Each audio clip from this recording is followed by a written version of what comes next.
On Monday afternoon, a group of 4 volunteers hit Helena's downtown walking mall with a pitch for passing voters. I have a petition here about nonpartisan courts. They were gathering signatures for Constitutional Initiative 132, which would amend the Montana Constitution to require that judicial candidates run without political party labels. Montana has held judicial elections on a nonpartisan basis since 1936. There's many things we agree on, and that is the case with the courts.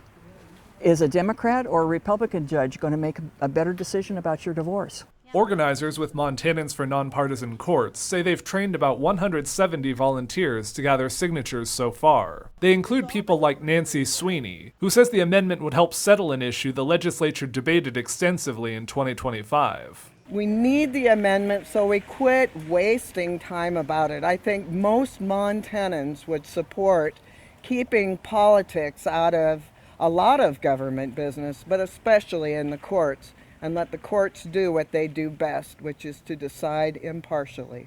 The arguments against the state's current judicial election system without party labels tend to come from Montana Republicans, who argue the current system deprives voters of important information about how a judicial candidate sees the world, and that the current system isn't actually non-biased, but in fact disadvantages conservatives. Governor Greg Gianforte said last week that the courts were holding back policies like school choice, and that partisan elections were needed to change that. And CI 132 was a major topic during the Montana Republican Party's winter kickoff event in Great Falls on Friday. Party Chair Art Whittick said Republicans plan to get more actively involved in the Supreme Court races this year, after court rulings have delayed or struck down a long list of Republican-backed laws. He said defeating CI 132 would be one of their biggest priorities for 2026. It's phony.